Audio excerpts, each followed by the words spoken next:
真っ白い地平の向こうからあいつの影が俺を呼ぶんだ Shall we podcast on an Exodus 2? Welcome everyone to Super Audio Robo Podcast Z. I'm Art, that's Neff, and this is the show where we recommend you the finest mecha content for your cultural and artistic development. And boy, do we have a show today that is the opposite of last time's show. Yeah, as the tease went from last time, I am a man of my word. This is, well, not just significantly, this is not depressing at all. This is Overman King Gainer. This is another Tomino show, but this is happy Tomino. This is not depressed Tomino anymore. Swinging far to the other end of the whole spectrum of his mood when it comes to like how it affects his creative output. So why don't you tell us a bit about the synopsis of King Gainer so people will know? All right, it goes like this. In the far future, following an environmental disaster, humanity has been living in domed cities to avoid the harsh conditions of a world frozen over.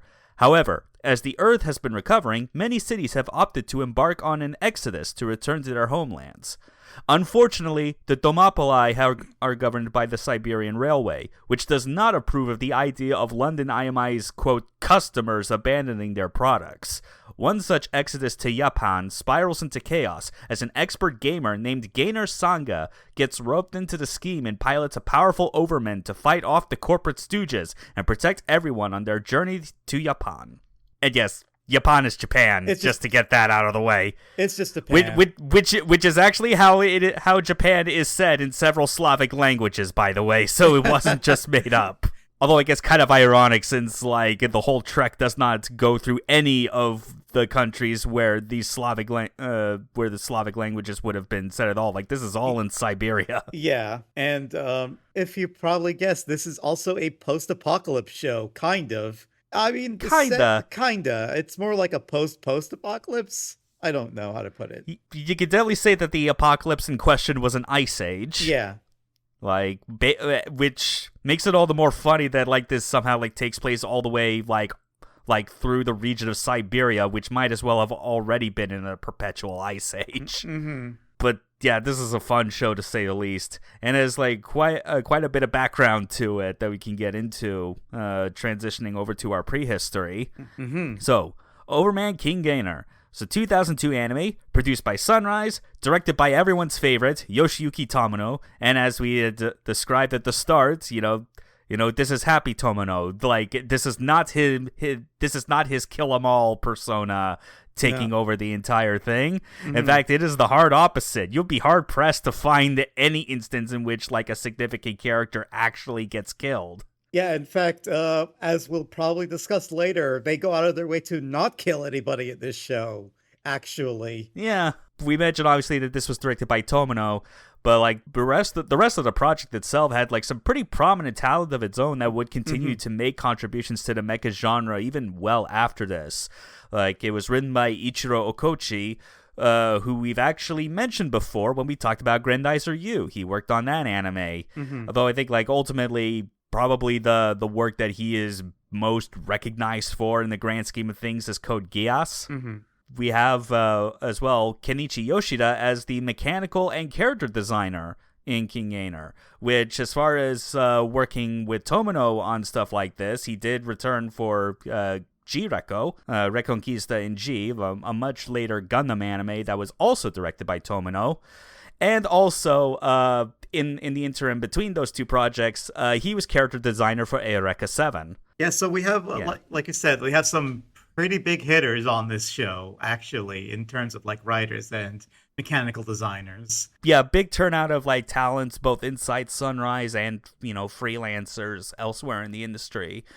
But very important to get into in the background of this show is, you know, in a much broader sense, the background of what all Tomino has done, you know, in his career, basically leading up to King Gainer, and how we could get something that is just so positive and silly after all the other seminal fucked up shit that he did in the decades prior. Yeah. Yeah, because this is like it cannot be stated enough how much of a tonal opposite this is to like, stuff that he worked on before. But, if you look at like the history of like all different like robot anime that he has worked on, you can see at like multiple points in his career where, if he has like done a work that has, been like noted to be rather infamous in how dark it is, such as, last week's Zambot 3, which we talked about, it tends to get followed up with like a suitably lighthearted anime, maybe like the next year or whenever down the pipeline Tomino is able to get it out. Like Zambot 3 was followed up by Daitarn 3. But then you get into the 80s and it was repeated again, going from Space Runaway Ideon to Combat Mecha Zabungle. The latter being a show that like I have often seen described in the very shorthand as basically like like post-apocalypse mecha Looney Tunes. Yeah, it is. With some of the antics that it gets up to. It gets really silly. It is the opposite. Like, I think one thing that's gone like unmentioned a lot about Tomino's earlier works is he's also a very silly guy with some of his shows. Like, we had Zeta, and then they followed up with Double Zeta, and that started off really goofy, which is why some people are mad about it, but Yeah, it's what leads to like some of the divide in Gundam fans that like try to be like, whether or not you should watch Double Zeta or not and just go straight to Char's counterattack. The point is, yes. Tomino knows how to be funny when he wants to and not depressing all the time. Yeah, and he's definitely taken the funny side a lot more in his later years. Yeah, and I think a lot of that is definitely from not so much just following up one show with what is immediately like a lighthearted one to kind of compensate. It feels more like King Gainer is almost like a response to just kind of like what he was doing throughout like most of the 90s, which was, if we're talking about like another, dark and heavy show of his, like we could always bring up Victory Gundam again, because that was that. We could bring up Victory Gundam, but we're not. Yeah, we already mentioned that a couple of times before. I mentioned how dark that gets. But it's like, even like throughout like the 90s, like as you got to the end, the very previous thing that Tomino had directed before getting to King Gainer was Turn A. Yeah. Generally, like, which is like pretty significant in multiple ways for him, considering that was his return to directing a Gundam anime after Victory Gundam, which was already a pretty sizable break once, the series had basically gone right into, like, doing all sorts of alternate universe, like, continuities, different interpretations of Gundam. I feel like even from, like, what little I know about Turn A, combined as well with, like, what you've talked about in your praises of it. Yeah. I feel like it's fair to say that that is, like, you could say that was, like, the focal point, maybe, in kind of guaranteeing that, like, Tomino had like officially moved past like his previous mental state of like just making like really dark fucked up shit in anime. It's basically, he said it, and I quote, that working on Turn A healed his soul. Like, it is such a different tone and everything from every Gundam he's worked on beforehand. And it's even like him kind of letting go of the UC as well, in a way, with this show. That absolutely makes sense. Him basically like leaving like that particular mark on the Gundam franchise with Turn A as like a clean break to start doing, other stuff, especially way more unique and out there ideas like Overman King Gainer. I mean, like, if you really want like the earliest indication of like how silly this is compared to like what Tomino has worked on in the past, barring some of the shenanigans that happened in Zabungle, just watch the OP. Just watch the opening for this anime and notice how halfway through characters start dancing by doing the monkey. Rumor has it that Tomino actually demonstrated this dance as part of his pitch to get the anime greenlit. Fucking genius if true. I fucking believe it. He is the kind of weirdo who would go up in front of like people and say, "No, you do it like this. This is what we have for the opening." Yeah. Like, just arms up and down, like this way. This do way. it. Do it. Like that. That's the opening. That's the tone we're setting for this. It's like, yeah. Sure. It's practically a bonus as well that like the opening song is sung by Yoshiyuki Fukuyama, the Neki Basara himself. Does a fucking fantastic job. That opening is catchy as hell. It is such a good way to like get you in the mood for this entire journey that Gainer is going to take you on. Yeah, it's a very good indication of the show. And even if you think you might not have enough time to dedicate to this show, you should still watch the opening. Watch the opening. It's great. Yeah, pretty much. Yeah, you'll be wanting to sing along too. You'll probably even be wanting to do the monkey as well as it's going on. Mm-hmm. But even outside of like the silliness of the opening, this is something that's like always cool to see and like reminds you of how the Tomino is like of the generation of like anime creators where because of how early they got into like making stuff in this industry when it was like still very young, like a lot of influences from outside media are like they're kind of more at the forefront as opposed to prior works in the same industry being at the forefront of influence.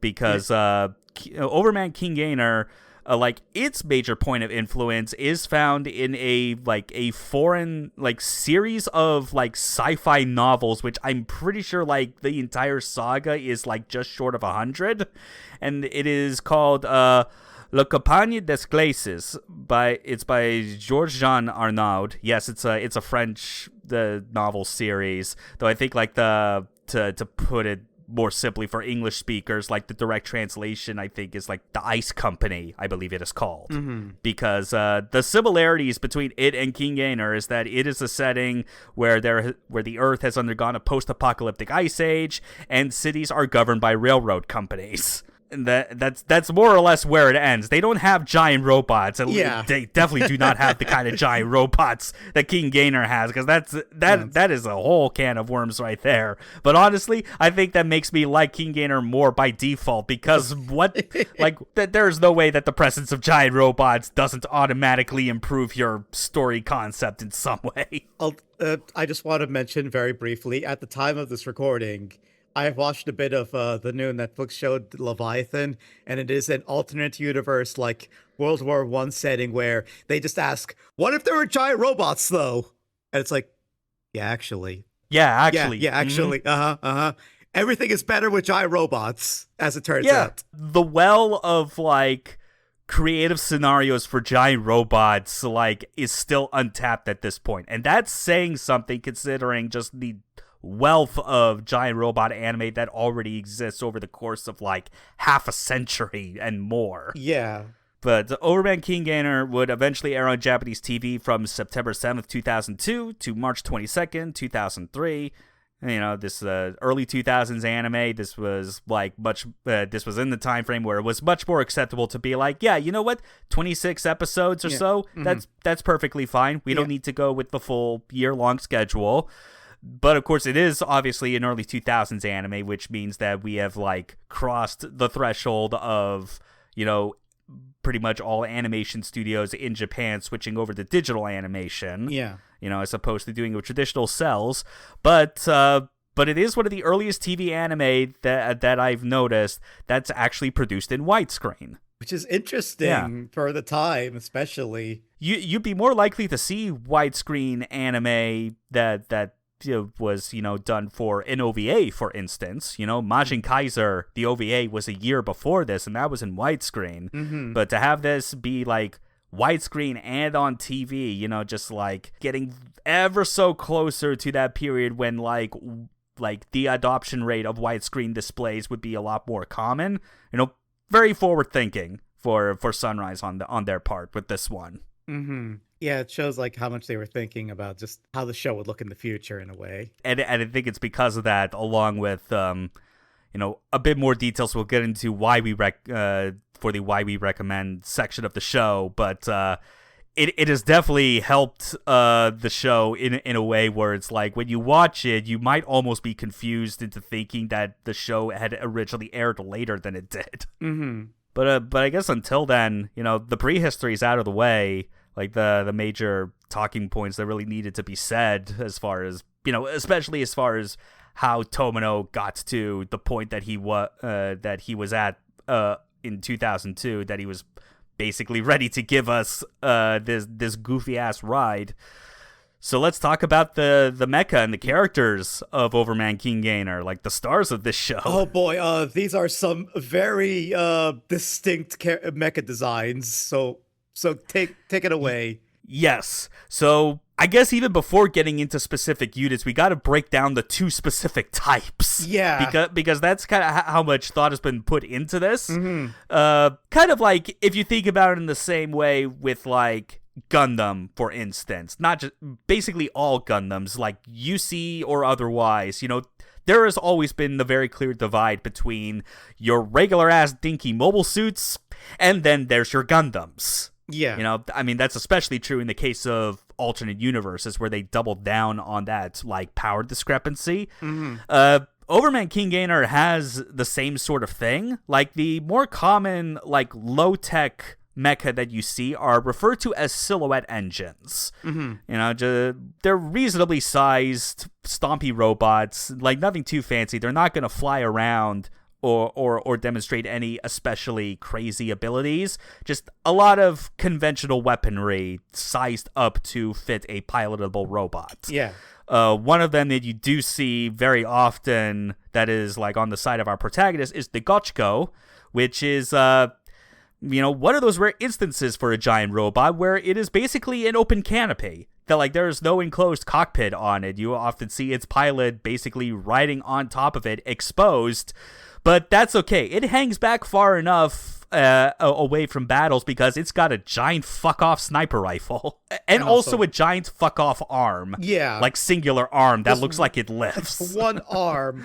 Because at least one thing that is somewhat common between silhouette engines and our more powerful units, the Overmen, is that there is a biomechanical quality to them, which is what lends these robots to having a very bizarre, distinct feel to them compared to most other mecha from anime before or after this. There's nothing quite like it, yeah. And the Overmen just like take the idea even further. And like I also realized that like I had made like the mobile suit to Gundam comparison, but I feel like I guess more appropriate given that this was around the exact same time frame. But you've played the Zone of the Enders games. Yep. Yeah, you know how like stupidly absurd the power gap is between the LEVs and the orbital frames? Yeah, it's like that. It's kind of like that. If you play Zone of the Enders, you know what we're talking about. Yeah, like that's a lot more appropriate because we're getting into some of the Overmen that are in this show, such as the titular King Gainer, a robot with dreads. Yeah, we're not kidding. By the way, look it up, or you'll have if you watch it on the YouTube video, you'll see it anyways. Yeah, just like a blue kind of like body frame that is covered with like curvy, sometimes spherical bits of like white armor, and also this is not exclusive to just King Gainer itself. Pretty much all the other Overmen also have this. When it comes to their enclosed cockpits, they are sealed up with a zipper. Yeah, which, okay, I don't know how that works, but sure. This is leading more to the weird biomechanical nature of these robots, that it's like you're basically like unzipping skin to get inside the robot. Yeah. By the way, this is supposed to be a real robot show, by the way, just in case. Yes. There's technically like ground rules and like internal logic to how like the robots are set up in this universe, and like with the silhouette engines you can definitely believe that. Yeah, it definitely stretches it with the Overmen, because you get like some insane abilities that are like just straight up metaphysical in some cases. Like King Gainer's, like a lot of its special abilities, which if an Overman has it is referred to as an overskill. So it has the ability to, like move really fast as like part of its over skills. Sometimes even like it can demonstrate the ability to just like freeze things, like just cause like the immediate temperature around an object to plummet so hard that it develops ice. Yeah. It's a weird blend of action. of like real robot with a lot of super robot elements in it in a way, because they just have these abilities. They don't really, there's no real logic to them, I guess is how I'd put it. It's like robots with mutant powers. Yeah, exactly. That's a good way to put it. Like, take a giant robot and then take whatever your favorite X-Men's power is and just slap them together. You basically have an Overman right there. Yeah. And, like, some other Overmen that exist, like, some of them are not as distinct or impressive as the King Gainer, like, with its dreads, its silhouette, its abilities, even its weapons, where it has straight up, like, like a gun blade. Yes, it has that. It does, yeah. You Final Fantasy fans got something to chew on. Mm-hmm. But you have another one like the Esperanza, which is the main reason I put this here is that the pilot of the Gotchko eventually like upgrades to using the Esperanza primarily as like his Overmen, and basically fills the same role as it did when he was piloting the Gotchko, as kind of like a long-range sniper. It's just this time, you have the enclosed cockpit canopy, and it exists more as just like a general, like, vague humanoid shape, just carrying the same fuck-off powerful sniper rifle. Yeah, it's just an upgrade for one of the characters in a way, to give him an actual mech instead of the walking vehicle with one big arm. Yeah, but another Overman that is extremely distinct is the Dominator, and the last one that I really want to talk about, because this one you could say that its powers are like sort of shape-shifting, I guess it's its main gimmick. Not shape-shifting in the sense that it can assume a completely different form, but it can like recede all of its limbs to the point where it becomes like a egg-like shape. Or it could just take its limbs and then proceed to just extend them as far out as they can, even like transforming them into like spikes just to poke you with at long distance. And to add even more to like the craziness of the design and even the color schemes, it's like this is a like dark pink, I guess like fuchsia and yellow, kind of like two-tone color scheme that it's got going on. And even like when it's not doing any of like the fancy limb stretching or morphing or anything like that, it's still kind of fitting the same general silhouette as something like the Esperanza, where it is like the vaguest semblance of like a humanoid shape, to the point where like in both cases you often see that like when they're normal, their arms and legs end up feeling like way too close to being anatomically correct to how they are on humans, which just makes the combination with the rest of the model that much more of like an uncanny valley effect. Yeah. It's a design. It stands out, especially compared to a lot of the other ones in the show. Like, think about any other mecha that you remember from anime that came out between 2000 and 2005, if we're going with, like, the early days of Digipaint anime. Even some of the more unique robots that I am thinking of still do not come close to some of the out-there designs that King Gainer has. They get close. It gets weird. At one point, like, King Gainer puts on, like, a weird frog suit thing with frog eyes. Yes. I don't know what they were thinking. I don't know what someone was ever thinking. Yeah, although that does remind me to bring up another thing that, like, Overmen are capable of equipping sometimes, and that is called overcoats. Yeah. Which is, like, that's, like, basically, you could think of that in real robot terms as, like, I guess your strike pack or super pack equivalent. Yeah. It's like, it's an accessory / weapon pack that's designed to, like, specialize your unit for, like, the task at hand with, like, new weapons and equipment, Yeah. Stuff that reminds you that, yes, there is enough of an internal logic to the show that this does technically count as real robots. It's still... Even though they don't get used like it. Still kind of counts. Kinda. Fuck it, it's good enough. All right, Tomino, whatever you say. Sure. But that's as much as we're willing to get into about the mecha, because as far as characters, there is a lot of them. There are so many characters, it's hard to keep track of. Yeah, well, I mean, that's how you know this is a real robot anime and a Tomino anime, because he tends to fill them with a lot of characters. Like, characters that really could only ever exist in a work that he envisions. Yeah, and so why don't we go through some of them? Yeah, so I have conveniently, of all the ones that I've decided to have us briefly talk about, I have conveniently categorized them into two groups. One is the Japan Exodus, and the other is, and I quote, fucking everyone else. Yeah. That's a good way to do it. because detailing all the minutia of the different factions is its own can of worms, and we might as well just leave those as like a footnote for the characters related to them. Yeah. On the Exodus, however, we have Gainer Sanga, our protagonist.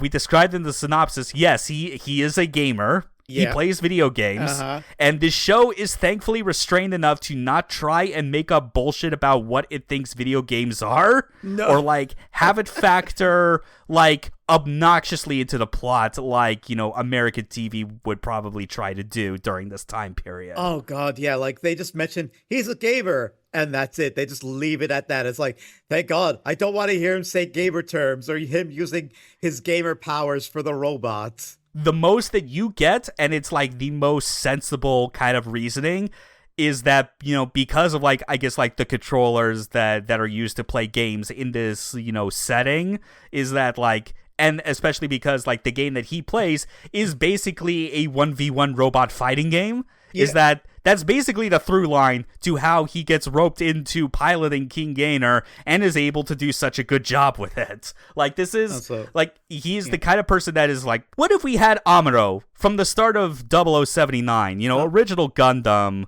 but he was at least allowed to get away with not killing people to survive. Actually, the way I put it is that he's kind of like the opposite of another Gundam character, Camille, in a lot of ways. Yeah. In that Camille has no chill. 100%. He has absolutely zero chill. And I think Gainer has, I don't know, would you say he has some chill to him? Well, he has some chill. There's definitely some baggage, but it's not leading him to like intense emotional outbursts that just drive a wedge between people around him. Yeah. Like the whole thing with him is that like at the start of the show, it's established that he took an entire like a self-imposed sabbatical from school to play video games all day because his parents got roped into a previous Exodus that failed and they were killed for it. Mm-hmm. Yeah. So it at least the sort of thing where like he kind of is not on board with the Exodus starting out. Yeah. But like considering that everything around him just like goes in that direction regardless of his say, he just resigns himself to it and like does at least what he can for his own conscience to not like get up to doing anything that he's going to regret. Hence why like when he pilots King Gainer, he is actually like committing and succeeding at the pacifist route. Yeah, and he's not doing the Camille thing of where he's killing people and going, "Why did you make me kill you? It's your fault, not mine." But yeah, he's at least doing this for his conscience to like not have blood on his hands, and least of all because he at least, you know, he's a teenager, he's got romance in his heart, and he's got his love set on someone that he cares about. That is Sarah Kodama, who's a classmate of his and was also one of the people that were involved in orchestrating this Japan Exodus. Yeah. Pretty much a lot of the people in Gainer's class at school were actually heavily involved in like planning and organizing this entire operation. But at least having friends that he is familiar with is why he's able to like tolerate and go along with the whole idea, least of all because he gets to spend time with Sarah. And, you know, it's one of those, how would you say it is on the scale of Tomino main character romances? Because it seems sensible how it plays out most of the time. We have a highlight episode that gets kind of off the rails, but in a fun way. I would say it's better than most of his other attempts, which are, "Hey Tomino, I love your work. I love your past work. What the fuck is your whole thing with women?" Whoa. Fair. Well, I mean, he's better about it now, but back then it was like, wow, you have some issues to work out, my dude. Women of all ages, even children. I still remember Zambot 3's birthday episode. He fucking has like some... He either got up to some shit bullying a girl when he was a child, or he realized when he got to being an adult that he missed out on a formative childhood experience. It could be both. Who could say? Who could say? But Sarah is like, you know, like she is definitely one of the most sensible characters in this entire cast. The most normal and like And even when the show goes on and you see like another character that introduces themselves to like Gainer and you think it's gonna like form like a genuine love triangle, it's like no. Even the three of them together, they just feel like they just feel like good high school friends. Yeah, which is nice. We don't need a forced romance triangle here. Yeah, it's good to have a sensible, fairly normal-ish character like Sarah.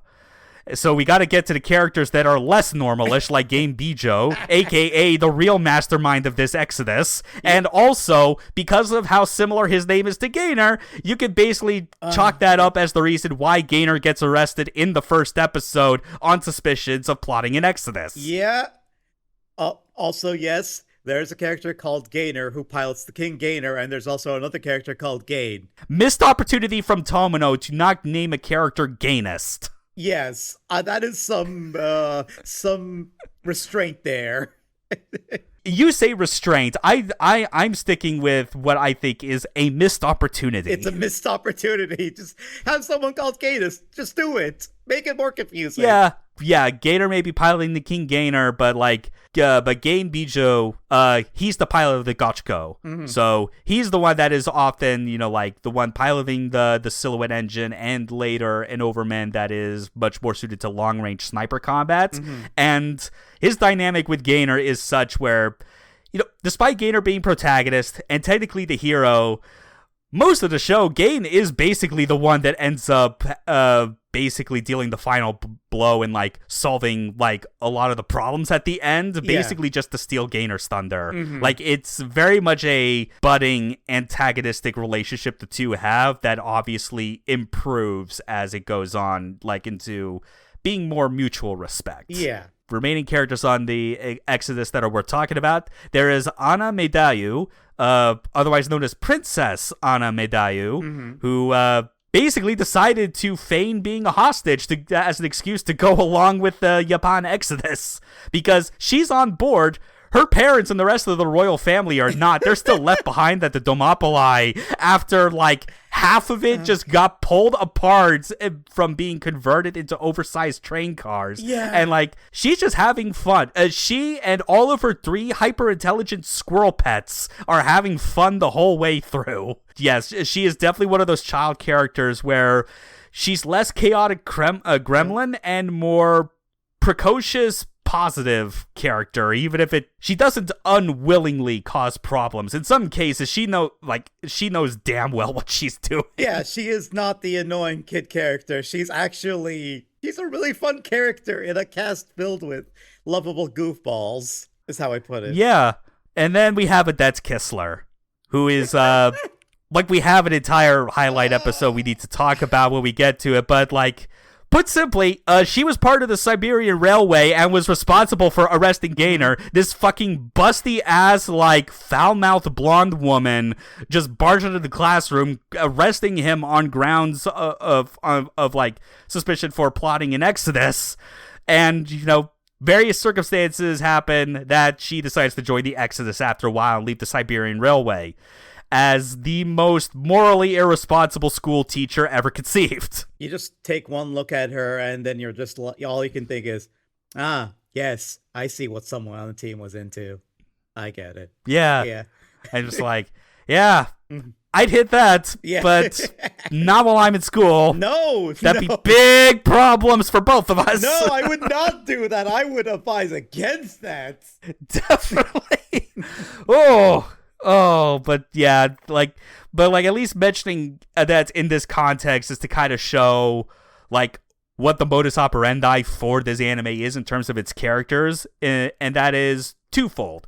One, this show will go out of its way to avoid killing anyone needlessly, as like, just basically a broad reaction to how Tomino has treated so many of his characters in past works. Mm. And two, even if they are still like weirdos down to their core, no one is like irredeemable. Yeah. Well, I think one person is technically irredeemable, and that's why he's not around after a certain point. Yeah, but otherwise there's nobody in this cast that I would say is a monster or something like that. Yes. At best, they are just really, really idiosyncratic. Yeah. Okay, listen. While we're talking pause about the cast, they're real fucking weird. Nobody, well, except for Sarah, no one in this show is normal. Nobody has like normal, 100%. Nobody has like normal like thoughts or like reactions to things. But that's a Tomino thing. Even the names are not normal. Is it any wonder that the most normal character has the most normal fucking first name? Yeah. Although I guess there's one character that has a normal name, but like she's technically on the side of fucking everyone else for most of the show, which we'll get into that category. Topping it off with Cynthia Lane, aka the pilot of the Dominator. Yeah, she's also a gamer. She's yeah. Like she's a good character. She's memorable, least of all because this is basically like the other character that is like gets Gainer the most because they come from the same hobby. Yeah. And it's kind of how, as the show kind of goes on and gets into like the latter half when she makes her proper introduction, is that outside of the Dominator, like she manages to be like that other friend that is like really like in good company with both Gainer and Sarah, which makes it all the more unfortunate when, you know, like duty calls and she has to get in the Dominator and fight, and like both sides have to kind of go at it. But again, they're not going out of their way. Well, at least Gainer isn't trying to kill anyone. Yeah. Cynthia kind of has a problem of not realizing that's what she's doing because she is kind of gamer pilled. Yeah, which is unfortunate, but you know what? Well, you know what we all mean. Well, at least she's not calling anyone slurs, so I guess that's a plus from actual gamer-pilled people out there. There's, yes, at least there's that. Thank you for not saying any slurs, Cynthia. Yeah. Again, I said that as, like, a modern way of just describing that, like, she has a harder time when she's in the Dominator discerning, like, the difference between what is a game and reality. Yeah. Like, that's the intent it tries to get at, whereas, you know, Gainer, despite being you know, like really into playing games himself, actually has that understanding. Hence why he does not want to kill anyone. But everyone else, besides Cynthia Lane, most of these people are directly part of the Siberian Railway, which is the company that like governs the Domopoli, you know, like these domed cities, and are actively trying to stop any exodus that happens, and is why they are constantly going to be going after this one exodus, even though after several failed attempts, you think they'd get the picture and be like, just move on and stop the next exodus early on in this track. But no, this one, they got to stick up their ass about. Yeah. Because the first one to try to stop it is Yasaba Jin, who pilots his own Overman. I forget the name, but like he's the one that like kind of first has the ability to like freeze other objects at will and turn them into ice. Like that's his initial overskill. You know, it's like a big bulky man, but like he's even one of the earliest examples you see of, he starts off as a bad guy, but he has some humanity to him because he has a brief period where he's hiding on the Exodus after losing a battle, most people not realizing he's there and that they, you know, otherwise hate his guts because of association. Yeah.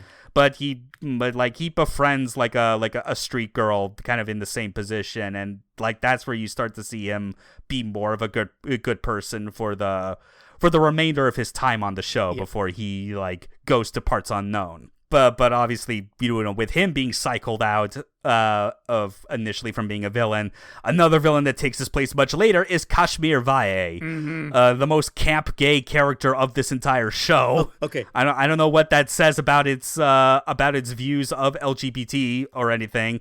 I think it's just him being like really eccentric and out there with his fashion sense. Which, okay, we know how it looks, but it's not that bad. He's not as bad as he looks. He is not. It could be way worse. He refrains from doing like very obvious stereotypical gestures that would be associated with like effeminate men. Yeah. Because he talks very deep and masculine despite his looks. Yes. Like just picture this dude with like just enough lipstick covering like the middle of his lips. Yeah. And leaning in real close, speaking deep and menacingly, and having no concept of personal space. If it wasn't for like Turn A before this, I would be raising my eyebrow because, I mean, Turn A has the whole Laura Lauren thing and how they handle that. which is surprisingly good. But anyways, we're not talking about Turn A here. The last thing to note regarding Kashmir when he shows up is that he kind of kicks off, I would say, the part of the show where it leans a lot more into feeling like a super robot anime in terms of structure, because it feels like every single episode he has some new scheme to deal with the Exodus, and it always involves like some kind of new Overman with like some new special ability that the characters have to figure out how to work around and deal with. But obviously, like we've just talked about, you know, like characters on the Siberian Railway that are like pretty high on the totem pole. Even Adet, before she had her face turned, was like a pretty high ranking official. But we have to get into our not Doranjo trio. Jaboli Mariella, Kejinan Dato, and Enge Gam. Three company stooges that are desperately trying to stop this exodus in the pursuit of a better paycheck. They're Team Rocket, our Doranjo, our trio of villains that will get owned constantly. And the one in charge of the trio, of course, is the lady, Jaboli. And even then, like, all three of them, they were technically under Adet's command back when she was on the Siberian Railway. Yeah. But now now that she's joined the Exodus, they're definitely even more down on their luck, having to work with the rest of the weirdos that are from the Siberian Railway. And sometimes they have to work with people from outside of the Siberian Railway. They have to work with their parent companies like the London IMI and their special forces group Saints Reagan, where we have to talk about our final character that I regret is not going to come up in any of our highlight episodes. But rest assured, he is one of the best, and that is Asuham Boone. If I had a nickel for every time a Tomino anime had Takahito Koyasu as the main villain, I'd have 2 nickels. There was this and then Turn A. Yeah, she said the name. That was voiced by Takahito Koyasu. And even without the Turn A context from my end, I am like, okay, I assume most of our audience here has watched the JoJo's Bizarre Adventure anime, the David Productions version specifically, and are familiar with, like, the voice actors, their version of Dio especially. This fucker is just Dio. He's just Dio. He's like part 1 Dio if he somehow never got the stone mask but continued to grow up being super angry and bitter all the time. In fact, the reason for him being here is extra funny and petty in a way that only Tomino could have come up with. Yeah. And that is, he has a grudge against Gain Bijo and is hunting him down because of a one-night stand that Gain had with his sister. And she got pregnant and was like, that motherfucker, I am going to drag him back here and make him a father. He is 100% powered by hater energy. That's his whole thing. He hates that guy. And he even goes to such lengths near the end of the show where he actually does something pretty monstrous and leading to a catastrophe. But even then, even after it's resolved, it's like, he gets his comeuppance in a way that is still fitting for the show, which is, all right, dumbass, you fucked around long enough. Come on home. That's basically the energy. He doesn't get it as bad as other like villains in a Tomino show. Which is still wild considering what he does compared to even like, you know, Yasaba or Kashmir or any of these other Siberian Railway goons. Yeah. Yeah, like you said, man is fueled by hater energy. A man after my own heart. So many great characters. There's a lot of great characters. I kind of like the cast a lot. They carry a lot of the show, I feel. I mean, they have to, considering, you know, plot sensibility is low on the totem pole. Oh, God, yeah. Which I guess we can get into why we recommend Overman King Gainer. Yeah, why? Yeah, so obviously, Tomino may be most remembered for his more dramatic and heavy works, you know, like various entries in the Gundam franchise, or, you know, other shocking stuff like Zambot 3. But, you know, we said as much. The truth is the man has a funny bone in his body. Like, he knows how to, like, make something silly and have fun with it. And Gainer is definitely a product of that desire to, like, just make something fun. Yeah. Even though it does lead to the show being kind of disorienting at the start, because this is like the most throw you off the deep end head first I can think of an anime doing, let alone anything from Tomino that I have watched so far, because there's very little setup going into the Exodus kicking off that you, the viewer, like if you watch it for the first time, you do not understand the first thing going in, like the entire scope of what the state of the world is, why it is like this, what the Exodus is, why they're doing it, how all these machines work, everything. Like, I guess the intent is you're meant to feel about as disoriented and tossed around everywhere like Gainer is. But even then, his situation is like, he at least knows what an Exodus is, or an Overman is. It's just, he's just having a bad day because he gets wrongfully accused of an Exodus that he later joins part in.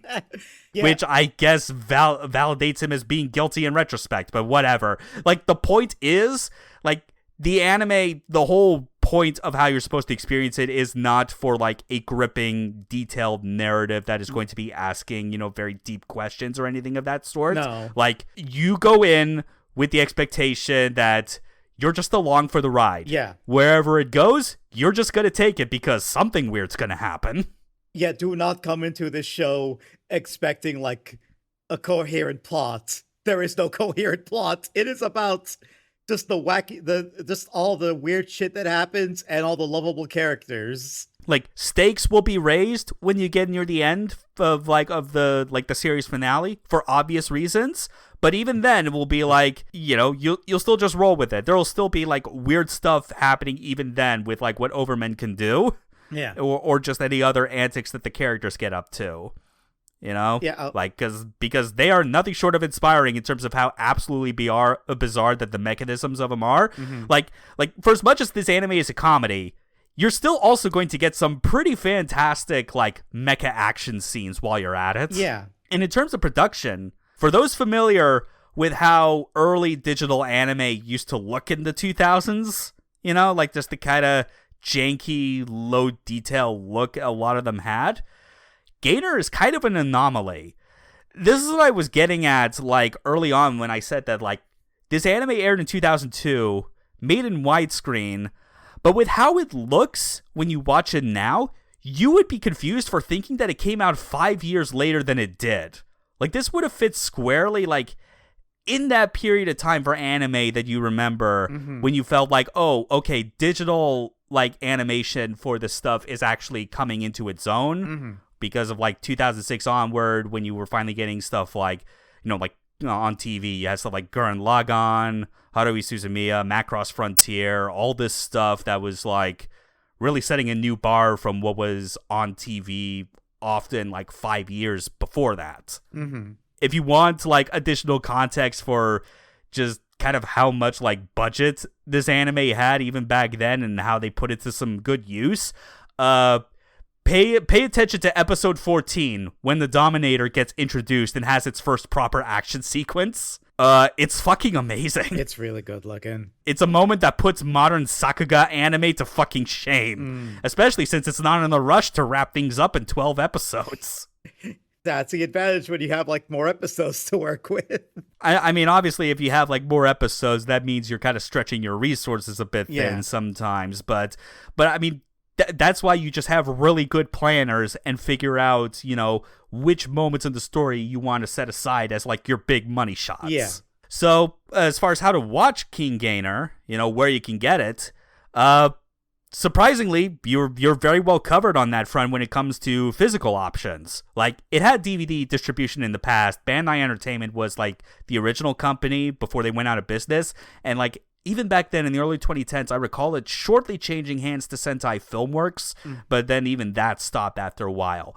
But fortunately, you know, the current holders of the distribution rights for King Gainer on, like, physical media is our good buddies at Discotech. Yeah. Thank you, Discotech, for always saving old anime for us. You can get the modern Blu-rays from them pretty easy. And it's just a shame that, like, there's just no, like, legal streaming option for this somehow. Ben, hey, Ark, did you know the Internet Archive is pretty neat? No reason for me to say yeah, that. I even heard that it recently became an official federal library under the U.S. government. Yes, so there's no good reason not to use it. I'm saying this for no reason whatsoever. Yeah. You'll have to sail some high seas to get over to the archive physically to get it, if you get my meaning, intent. Mm-hmm. But I again, you've been listening to this podcast long enough. You should be resourceful enough to get what we're getting at. Yeah. It's gonna be a good time. You're gonna get an anime that looks good and is like delightfully silly so much of the time. You're just gonna get like some really creative, out there shit that like most other mecha anime doesn't really delve into.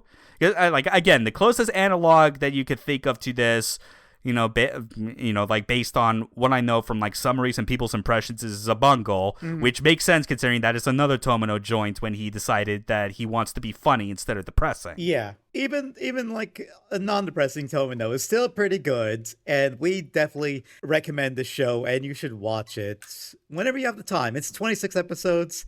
It's still quite a bit, but if you want something that'll like you can put on and have a good time, this is a strong show we definitely highly recommend to you. Just remember to power through those first 3 episodes and not get too hung up on like what the worldview of Gainer is, because it is not necessary. Yeah. Just don't worry about it. You'll have plenty of time after to become more familiar with what the deal of our characters are and have a fun time with that. Yeah. So I guess that's as good a time as any to get prepared for our spoiler discussion. Yeah, let's get to it. We got a highlight discussion, 2 episodes, and there's some pretty good shit in there. Like, if you got an interest in checking out King Gainer after hearing us talk about it, stop this episode, go watch it now. Otherwise, stick around and, like, you hear us describe, not just the silly things that happen in King Gainer, but how it manages to balance between, like, some still pretty decent, like, character development and like, dramatic stakes involved. Yeah. Everything's not all just like slapstick vaudeville like all the time here, as you'll see. Yeah. It's a good mix to keep you interested. Yeah. So we'll see you on the other side. We'll see you then. King Gainer. King Gainer. It's a shame that my mic arm is in the way, or else like I would be like waving my arms up and down a lot more freely. I know that feeling, but man, it is so. Yeah. Every time I hear that opening, I have to say it along with them. Yeah, I have to do the monkey with them. Yeah, it's tradition. It's tradition. Someone that's listening to this podcast who is an animator, please draw us doing the monkey, please, like set to the King Gainer theme, or at least have us like just this. I'll take a regular drawing too, but please. Yeah, regular drawing. Also for extra comedic effect, make it so that Neff's like face is ecstatic and I am just like feigning a grumpy like sourpuss look the whole time. Yeah, we appreciate you. Thank you very much. Yes, but anyways, let's get to the main episodes. Yes, so we've got 2 episodes, 9 and 17. We're starting with episode 9. Miss Adette's Hard Lesson. Yeah, we're gonna be getting into an episode that is talking about our favorite irresponsible school teacher. Yeah, let's go. As well as like a quick recap of another episode that like after we had like kind of figured out that these 2 would be the ones we talked about, when I was like just kind of skimming through like other ones surrounding it, I was reminded that the episode prior to this was the Hell Marathon Relay, which is where you actually get to see a bit more of Adette as she is acclimating to the society on the Exodus, and it's a cracked out Tomino's cracked out idea of like a marathon relay race. Yeah. Trust us when we say it's a great episode too, but we're not talking about that. Talking about this one instead. Yeah, which the after the recap, it starts with Miss Adette demonstrating how she has strong-armed her way into being the teacher in Gainer's classroom, eating all the students' rationed bread for lunch, and then deciding afterwards, fine, you kids want food so that your stomachs will be full? I'm going to recruit you to my personal unit. Time to do a train robbery. Who decided that Adette should be a teacher? Who said, yeah, make her teach the rest of the class. She's a responsible adult. I'm pretty sure that the agreement was on the stipulation that no one on the school faculty wanted to approach her at all. I think, yeah, you know what? Fair enough. That's fair enough too. Because if they did, they would be getting a whole load of trouble their way as well. And it's like, sorry, kids, you're the sacrificial lamb. Gotta go. This whole episode, as you see, is kind of like building itself around the idea that, Adet has technically, like, she's a turncoat now. She's no longer with the Siberian Railway. She switched over to the Exodus, because she just can't make it back there after facing so many humiliating defeats, that there's still suspicion, especially from her new students, about whether or not she's even trustworthy at all, especially when it's she's just telling them, all right, all of you kids, meet me at this spot at midnight tonight, and we are going to arrange for this operation where, because she was an employee of the Siberian Railway, she has knowledge of the different train schedules. Mm-hmm. She knows where food supplies are going to be transported, so that's why they're able to, make a plan to do this train robbery and have it go off without a hitch, mostly. Yeah. That said, she's still a bad teacher, even if she's doing something that is technically good and will be of benefit to the students. Least of all because teachers should not ride in the cockpit of their students' robots with the students in them. Or sending them to danger in the first place, but Yeah, but then again, Gainer, Sarah, and some of the other guys that are often piloting silhouette engines, it's they're obviously throwing themselves into danger anyway. Yeah, that's true. I guess it's it's kind of comes with the territory when you're on an Exodus, when you are now living on a moving city of giant skyscraper-sized train cars that house entire city blocks. Mm-hmm. Yeah, this show is just so goddamn wild with its ideas. I love it. It's so wild, yeah. Yeah, so basically the train robbery operation goes underway. They do stop it. Adet is very aggressive the whole time, as you would imagine. Oh, yeah. Well, she never stops being kind of terrible. It's especially a dick move to hand your gun to someone, telling them to actually fight if they're a soldier, but then not tell them that the magazine's empty because you just shot all of the bullets moments before. Girl has no chill. No, none whatsoever. That's so funny, just giving them an empty gun. But yeah, obviously the reason this operation's able to go as smoothly as it does is because King Gainer is with them. Gainer is still doing what he is doing, playing the pacifist route best that he can. Yeah. And it's a good reminder in this particular moment when he is destroying some of the other silhouette engines and how he is you see what he's doing to very deliberately not kill the person that is piloting them. Yeah. That it also emphasizes again that this anime is a comedy. Because even in an action sequence like this, where a silhouette engine, a dogozo, gets cut in half, bisected at the waistline, the top half will just run away with its arms acting as the legs to escape the fight. I just want to point out that you know what show was airing around the same time as King Gainer? Gundam Seed. You know what they were trying to do? They were trying to do the pacifist thing too, but in a very bullshit and failing manner. Miserably. But here you actually get to see Gainer actually work to not kill anybody. And it's if this was an old Tomino show, you would have seen so many people die by now. But the fact that they go out of their way to save people really keeps I feel that keeps the tone of the show as light as it is. There's actual consideration behind sparing the person you're fighting. Yeah. Even knowing full well that, in a version of this anime, if it were to be more dramatic, there would definitely be conversations between characters about, the ethics between, sparing their lives for the sake of your conscience versus killing them so they don't report back to their superiors and make your lives worse. Yeah. But this anime does not care about that because it's no, fuck that. We have King Gainer. We're invincible. And also, have you seen the people that the Siberian Railway sends at us? Yeah, I forgot. Oh, fuck.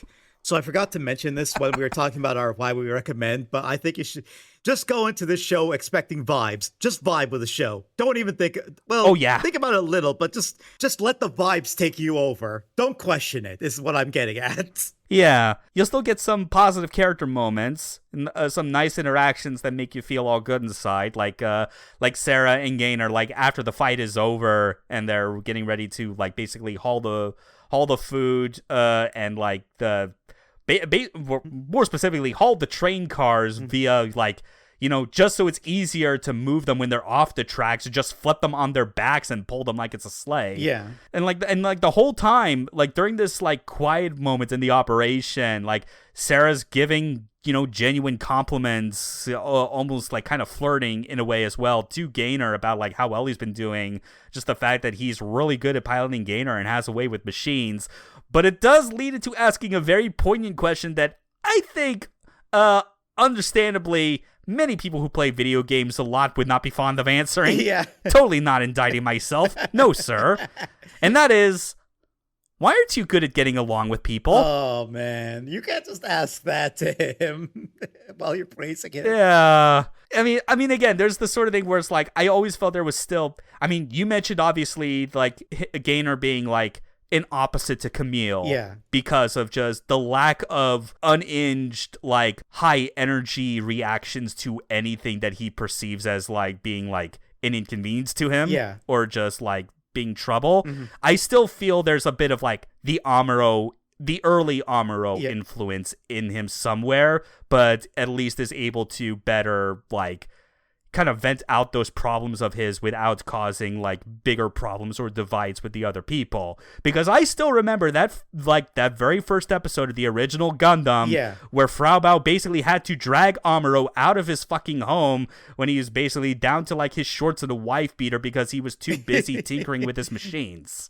Yeah, like you'll notice that there's a lot of troubled kids as main characters in different ways. I think, in fact, you could say Gainer might be, I don't know, would you say he might be a little on the autistic scale? I don't know how far. Considering what I already think about Amuro's credibility as being neurodivergent, and possibly Camille, based on everything I've seen of him in various clips from Zeta, I'm going to say yes. But he's at least, I think, one of the more well-adjusted, high-functioning types. I would say he's Camille on his meds. Okay, that's a good way to describe it. Yes, he's actually had like some meds and therapy, but also he's just like me for real, where he is more than willing to just focus more on his video games than any other social obligation if he has the chance. Oh, it's very relatable. Now we're getting into the halfway point of this episode. Our not Duranjo crew are on the scene. Well, they're too late to the scene. They get to where the train got derailed and had some of its cars stolen. They realize that it's the Japan Exodus, or I guess like the Japan bastards, as they call them, which I guess is a good way to put it, considering how much they are basically nemesis at this point. And even as they're still trying to like follow the trail of where Adet's unit is, you're seeing some more signs. You're getting a better instance of, okay, maybe Adet's like supposed face turn is actually legit. That like they took the time to stop by like some wandering people out in the wastelands and actually spare some of their food. Like some people that are going on their own smaller scale exodus. It's giving you the sense that, okay, they're like, the chances of there being a dramatic backstabbing moment of some sort is rapidly decreasing. Yeah. Even though Adet then continues to be crude and kicks her driver. Because it's Adet. Okay, I appreciate, one thing I appreciate about Adet is that I feel like in a lot of shows, when like a bad guy joins the hero team, they have like their edges sanded off. Here it's like, yeah, she's still kind of terrible. She's a good person. She's got a good heart in there. She wants to help. Yeah. But wow, she sucks. And I love her. Yeah, she sucks while still having a decent understanding of, like, it's common courtesy if you're well off to at least provide something to someone that is in more need than you. Yeah. Which is more interesting, especially compared to some of the ways I've seen in other shows at least in one Kamen Rider I remember watching through where someone that used to be a villain basically had their edges sanded down so much that they basically became their own like version of cringy comic relief. Oh, you'd hate to see that happen. I don't know. I did kind of enjoy it in its own bad way, but I mean that's just because Kamen Rider Build was so good to begin with. Oh, I should watch that.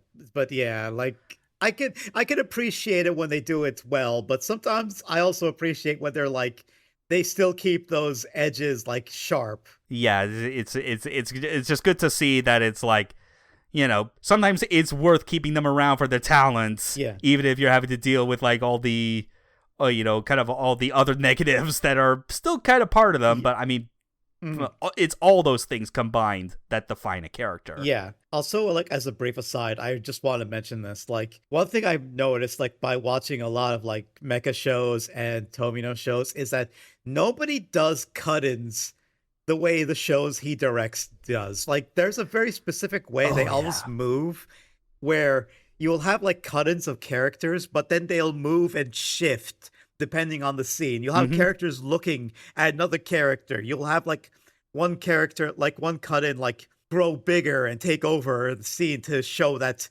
no, they're the focus now. You know what I mean? Yeah, it's especially amusing in King Gainer's case because of the fact that it's a much sillier anime, is that you have like some visual gags even related to those cut-ins, where it's like a character will suddenly start talking, they get a cut-in, and the cut-in comes in so abruptly and takes so much of the screen that you see the previous person physically recoiling as like the pointed edge of the cut-in is right in their face. Yeah, it does. It just uses the language of cut-ins really well and enhances the comedy in a lot of ways in the show, which I appreciate. Again, nothing short of creativity. Yeah. And speaking of creativity, this anime's fucking mid-episode eye catch, which I think is the longest I've seen any anime go for. God. But you know what? It's cool. We're both down for the stop-motion claymation. It's stop-motion claymation. How did they think of that? It's so good. Yeah. But alas, after the cut-in, you know, this is a giant robot anime. Even still, we gotta have like a major fight of some sort between, you know, our main protagonist, giant robot, and, you know, the most powerful robots that they can muster for the episode, which is just our not Team Rocket's trio of golems. You know, like their own Overmen, which is a 3-on-1 fight, fairly outmatched. Even though you think that Gainer could handle it just fine by himself, but even then, Adet like just ditches like the train cars that are being transported to go over to Gainer specifically to help him, basically under the idea that it's like she's not going to leave behind one of her students, which is again another shockingly positive thing to hear coming from Adet, that this early on she is fully bought into the idea of, I am now a teacher, these are my students, a teacher's responsible for her students. Even though I still question what her idea of responsible is in this context. I still got a lot of questions, but at least your heart's in the right place, I guess. But we do get one of, I think, the funniest special attacks, not just in this show, but like in any like giant robot anime. Under Golem's remote fist, which is one of the best, because it is carried hard by the absolute fake out that it starts on. Yeah, where the hands get all tangled up at first and you think, oh, they screwed up their attack, but they didn't. Nope. Hands detached, motherfucker. Now it's time to put the grabby hands all over Gainer and like obscure his vision so he can't even see without like, you know, opening the cockpit. But of course, if he does that, that just exposes Gainer even more, you know, to like a direct hit that could possibly kill him. So now Adet's help is coming in big time as she gives verbal instructions to Gainer as his view is obscured, telling him to adjust his like aiming angle by various like, you know, various amounts, like on the X and Y axis, because, you know, she could see what's going on. And more importantly, like, Jaboli and her two cronies, they all served under Adet. She remembers how her subordinates behave, so she not only knows where they are at the moment, but where they're going to move. And, like, this solidifies, like, after all the previous examples, like, it is now at 100%, oh yeah, Adetz is no longer a bad guy. Yeah. She's a good guy, air quotes. She's part of the but still good. Yeah, she's part of the hero side now. Yeah, it's a good fight how it ends, even when even when like it's still kind of a shock to Jaboli and everyone else that it's like, wait, why aren't you with the Siberian Railway? Why are you helping these Exodus dudes? It's like, yeah, I switched sides. I'm their teacher now. Yeah. One of them finds it absolutely hilarious, though his hat gets shot off for it. Which speaking of, yes, Gain, you were not needed at all for this episode for like the first time in the series. But still, nice job hitting his hat, though. He just wanted to show up just to make sure he's still around. It's like, I'm here, guys. Hey. Yeah, don't worry. Like, the next episode directly after this is going to be all about him anyway. Yeah. But yeah, all's well that ends well. Like, after that entire, like, train robbery operation being a success, Gainer's back home, exhausted, but still relieved to be alive, sharing some bread with one of his classmates. Miss Adet is forcibly moving into his place and setting up shop. All is... Wait, no, that last part's bad. That is like lose your fucking job levels of bad. Holy shit. No, what do you think? Especially with how she handles herself. First thing she does is, I'm going to take a shower. It's like, no, what are you thinking? And you can clearly see as well how, like, one of Gainer's friends, I'm forgetting his name, but you know, it's like the dude that looks like he just came straight out of Elgheim. Yeah, with the hair. And that is like, it's just him putting two and two together as far as what's going on, and it's like, well, Gainer, it's been nice knowing you. I gotta preserve myself. Yeah. Obviously, like, aside from like just the very bad moral implication of having like a teacher live with a student that is not her actual kid, is like they aren't worried about that angle. They're not worried about like the temptation of lust or anything like that. They're worried about the fact that they're just going to eat them out of their home. Yeah, that's like, I want to say, like, while she has like that whole dominatrix thing going on, they don't really lean into the sexual aspect of it a lot. In fact, they kind of lean away from it a lot at the times. Or maybe in more subtle ways. But, I guess. I mean, like, it's kind of hard to separate sexual energy from, like, women that are dominant. Yeah. Especially with her Siberian Railway getup, if you remember that. I do. I absolutely do. Yeah. Yeah, like, you could tell, it's like, even if she's not intending to turn someone on, you could tell that, like, throughout her career, she gets off on the feeling of power. Also, like, I think it's just so funny that they're worried about not her like seducing anyone. It's fuck, she's gonna eat us out. Oh no. Fucking lose our food, like, and like whip us horribly physically. Yeah. It's like having her in homeroom is bad enough, but at home at night? Like, oh god. No. But yes, Adet is officially part of the Exodus. She's one of the gang now. In this ever-growing band of misfits and weirdos. Now we gotta jump several episodes later to episode 17, The World Without Lies. We're in the middle of the Kashmir as the villain portion of the show, with basically like the most memorable one of these. It's definitely it's a good episode, and a wild one too, even for this show. Yes. And it starts by just being, like a normal day on the Exodus. Everyone's doing their routines, having their innermost thoughts telepathically shared with everyone. Okay, the latter part isn't normal. Yeah, that. In fact, it's the crux of the entire episode's plot.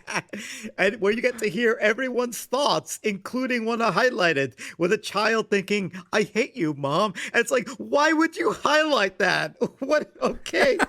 Yeah, because every single hidden and dishonest thought that anyone has that they obviously do not share for the sake of politeness is now being aired out to everyone. And even though some people are quick to understand, oh wait, no, we didn't physically say it with our mouths, we just thought it, but they heard it. That doesn't stop like tensions rising. Because over the course of this series, like on the Exodus, like it's not just like weirdos like Adet that get added to like the elite ranks of like main characters on this Exodus, But like, no, there's like entire groups of people and refugee that get added on because of an earlier conflict. The group of people referred to as the Gangalan, that because of their home originally getting fucked up, and as a result of like the Siberian Railway and the Japan Exodus fighting, they're like, okay, we'll make it up to you. We'll make room for you to join us on our exodus to Japan. It'll be good for everyone, even though it's like not part of the plan. Again, another one of those ideas where it feels like you could easily see how a more dramatic and dark Tomino version of this plot would be like. Yeah. It would basically have gotten to this point much, much earlier on than it did. And even then, this entire scenario still is being played for comedy. Yeah, like there's tensions rising, people are fighting, but nobody's pulling out a gun and shooting another guy. They're throwing like rocks at each other. Yeah, they're just throwing rocks. Gainer has to like use like his Overman to like stand in the middle and just take all the rocks so that no one gets hurt.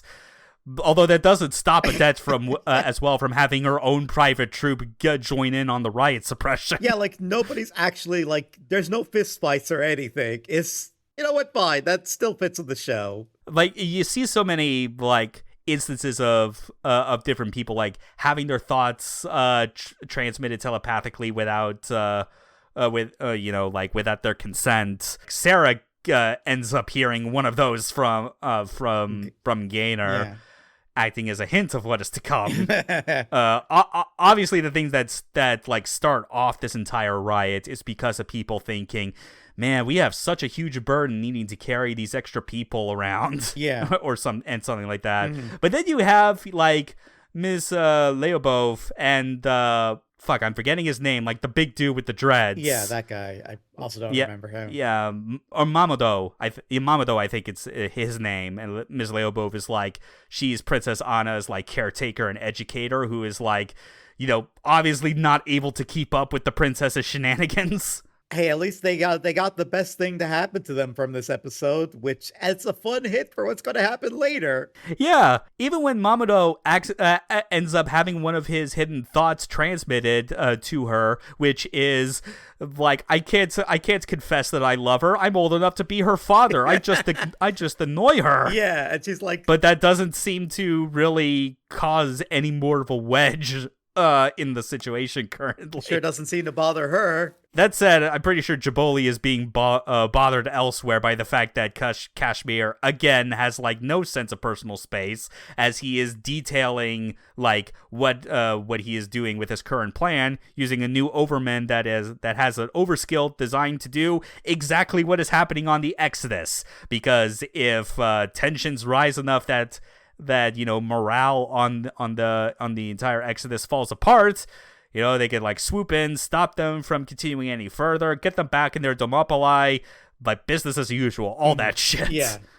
But even as it goes on, as you get back to the Exodus, and Gainer and Anna, like they both like kind of quickly put together a plan of what needs to be done about this. Like Gain quickly clues in that like, this is not a normal occurrence. Clearly it's an overskill, so the Siberian Railway probably has like some new trick up their sleeve. How do we solve this? We find the bastard and kick his ass. Yeah. And it's around this time as well that like it starts changing how it communicates when someone hears another person's thoughts telepathically. Because at the start you see like a visual effect followed by whatever their internal thought is. But like as the episode goes on, you actually start seeing that like they don't rely on that all the time. And in fact, as part of the sort of narrative device in specific scenes, just to keep the audience in suspense as to what might be happening, they're like, no, we'll still have like that visual indicator, but we're not going to tell you what they actually said. Yeah. We're just going to have all three share their thoughts in an instant and be like, cool, we got our plan. Let's go. Which I think it's a fun way to like also trust the audience as well. It's like, you probably can guess what they're talking about. We don't need to explain it to you. Or you can infer. It's also nice how because Anna has some scenes in this episode, and just how like her perspective as a very mischievous child is so different. Yeah. She doesn't even see like the situation of like telepathy in this case like being so much of a bad thing, and like she Like, because she just quickly zeroes in on like the internal thoughts of people that are like, no, I think it's a good thing that you like your mother very much. Yeah, it's a nice character moment for her in a way. So Gain and Gainer depart. They initiate their attack in a way that, because Kashmir is the villain of this current arc, and he's the operations director, basically in charge of coming up with like how all the railroads are supposed to be lined up and like intersect where stations are, etc. They're like, yeah, all we need to do is just attack anywhere on the railroad itself, and that'll get him running. I kind of really like this scene because of what we keep talking about, or this whole fight scene. Because, like, once again, you just see Gator just going out of his way for his pacifist route. Like, just no deaths. Like, doing this whole thing with minimal casualties. And I feel like so many shows wouldn't go through this much effort for that. Just to keep the integrity of their character, in a way. Especially when he is so constantly paired up with someone like Gain, who has been like who has gone through arranging multiple exoduses, and you can tell from like his experience and physique that he would have no problem killing someone if he had to. Yeah. But I think one thing that's pretty funny regarding how like, their plan is solid because of how Kashmir is constantly obsessed with arranging all of like the intersections for the railroads in a way that they constantly form like various diamond shapes. Because he thinks that, like, the shape of a diamond is perfection in his eyes. But even after they attack it and, like, get all of the Siberian Railway goons to, like, leave the station, they're just waiting there until night because, surprise, in a realistic, weirdly realistic detail, Kashmir is not on the scene immediately. It takes him a while to notice something's wrong. Yeah. Listen, I know sometimes it might sound like I glazed Tomino a lot, but he's a director who I kind of respect a lot, because another thing he often does is he puts in like these weird details which are oddly realistic in a way, like this, like, oh, they're just gonna wait and just hang out for now. He is that person that will be quick to always like bring up like if someone is like trying to put together like some kind of elaborate idea, you could tell he'd be the kind of person that would just like be first to bring up like a very obvious detail that anyone should have caught the first time, but when they hear it, they're like, "Oh yeah, why didn't we think of that?" Yeah, like that makes sense. That is too practical. Like, one thing I noticed since like I read about it is he asked like animators for one of his shows, I forgot which, and told them make sure the characters are eating at this point. Like not because it's like important to the plot, but just to show that they're still people. They need food. They need to eat. I mean, I remember the fucking interview excerpts about, like, his thought process behind creating characters, that it goes all the way down to the detail of what, like, their sex life would be. Bro is kind of a weirdo, but I kind of respect some of his decisions. Not all of them. Some of them are a little more... but you know what I mean. Whatever. Lack of sanity is a prerequisite for being an auteur. That's just how it's true. It's true. So yes, after some waiting, sharing some borscht, Kashmir arrives on the scene with his new Overman in tow, and kind of like, and it just reinforces what I talked about with like this particular portion of the show where it is like, for as much as King Gainer is a real robot anime, like in terms of worldview and even the inner logic of like how its mecha is set up, I do love these episodes, like these middle episodes, a lot because of how much their plots feel very super. And it's like it just feels like such a well thought out like balance of the two subgenres that works out in King Gainer's favor, because the robots, even if they have a consistent logic behind them, are still fucking weird as hell, that you could just get away with making a strictly pure super robot anime out of it. It blurs the line in a way that doesn't like clash, or like it still somehow fits the setting they're going with. It's still like in line with what they're trying to do. Yeah. So like the fight starts, and kind of leaning into that super robotism of like, how fights tend to go in a very pro wrestling kind of way, where the face is always kind of on the ropes during the first half. Kashmir's got the upper hand. He can literally read everyone's mind with like the overskill that he has active, that like even Gainer's like super speed like spin around the enemy attack is not working. Yeah, that is like they gotta figure out like another approach.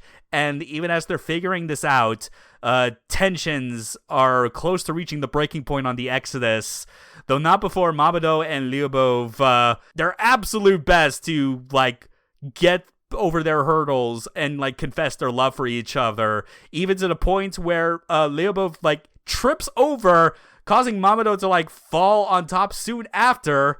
And I swear to God, like I think I missed it on the first time I watched this show ever, but then only on a rewatch.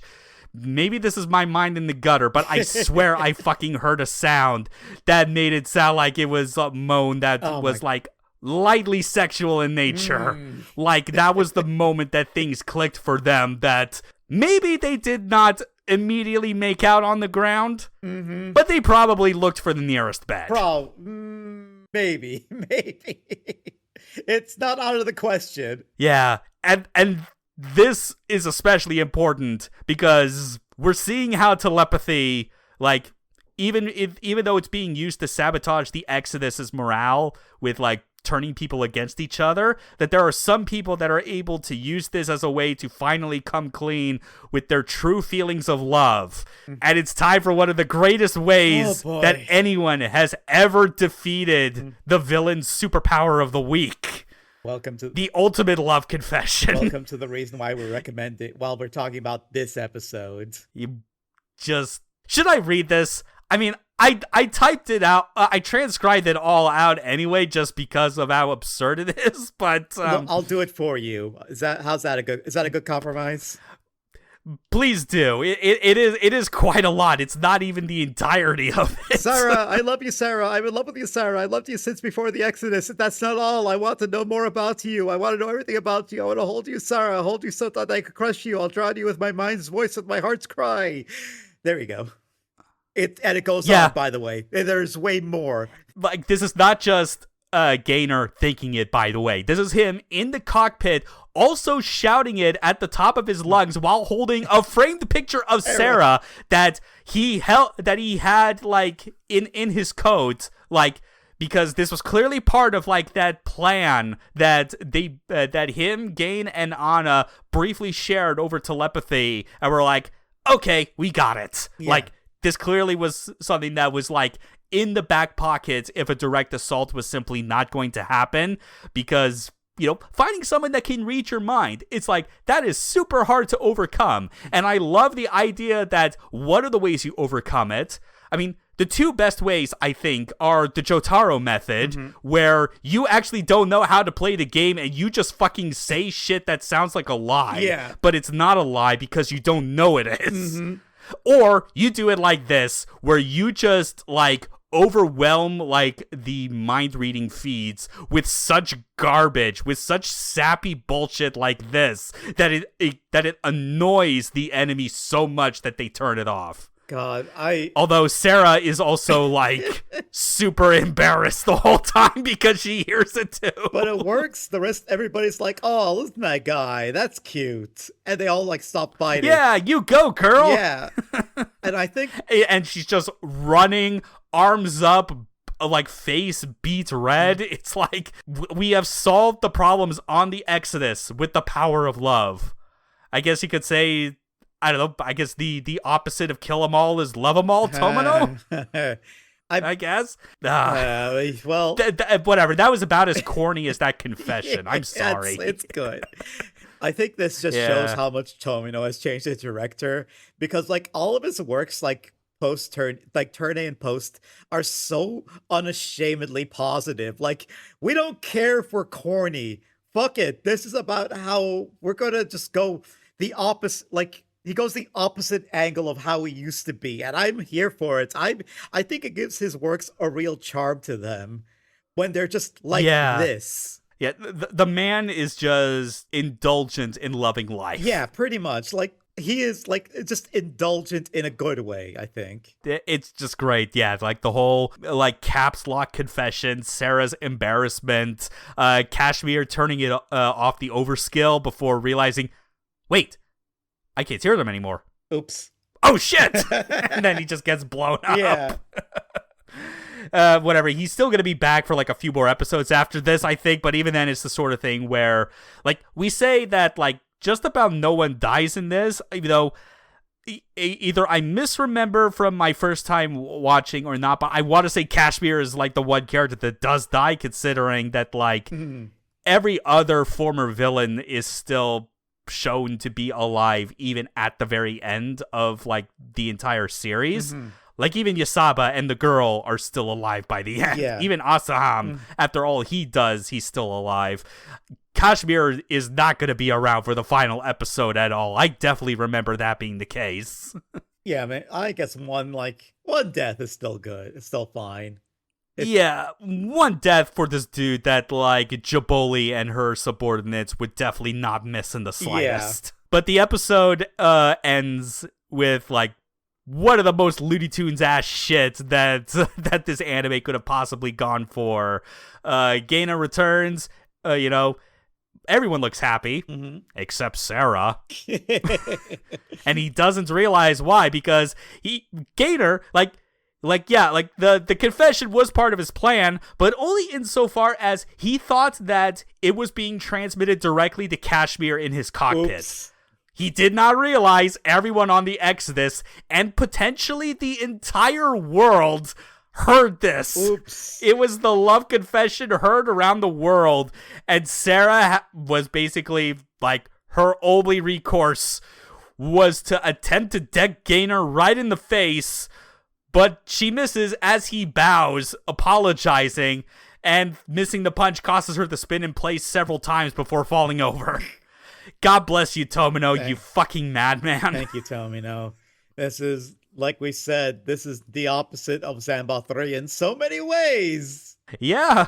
I mean, like, because, like, if we had more time to spend on it, like, in months or years leading up to this podcast, we probably could have, like, watched Turn 3 or Zabungle and, like, also have, like, a similar fun time talking about it. But, I mean, like, Gainer was a good choice, because of everything we described to this point, between just the creativity of the mecha, the setting, and the ways it manages to be so funny and, like, show just how, even compared to those other examples I mentioned, there really is, I think, something that feels just that much more special about when Tomino is happy, because this was post Turn A. Yeah. Maybe y'all are lucky we're not talking about Turn A, because if we were, it would just be like 2 hours of me gushing about it. It would be one of our longest episodes in theory. In theory, because it is a show I hold dearly in a lot of ways. Yeah. I mean, you holding it dearly is also part of why it has, like, moved up, like, my short list of, like, anime to kind of sit down and watch once, like, this kind of, like, podcasting project is all said and done.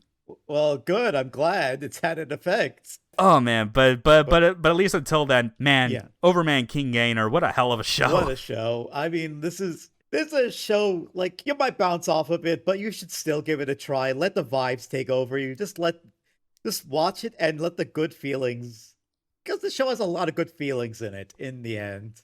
And that's why we're recommending, like, another reason why we're recommending it. Yeah, 100%. It's very rare that, like, we would recommend stuff like this, where, especially when it's a TV anime and not something that rides heavily on style and vibes like an OVA. Yeah. Just something where we're like, don't worry too much about the plot. It's okay. It's okay. Kind of OVA-like in that way. But, like, if an OVA was still able to, like, give you more time to get acclimated to the characters and still see some development and, like, regardless. Yeah. You know? Yeah, because there's still plenty of other episodes between the two that we talked about for this discussion, as well as what comes after. And it's like, if you had fun watching, like, basically, like, the show after you got past the initial, like, the initial hurdle of what feels like getting your face suddenly dunked in ice cold water and tossed over a bridge. That is the first 3 episodes in understanding the plot. If you get past that and just go along with the vibes, when the show eventually rolls back around to where it wants to like give a proper story conclusion to this entire journey, you're still on board with it. Yeah, I'd say just give those 3 episodes a try. Just don't worry about it too much.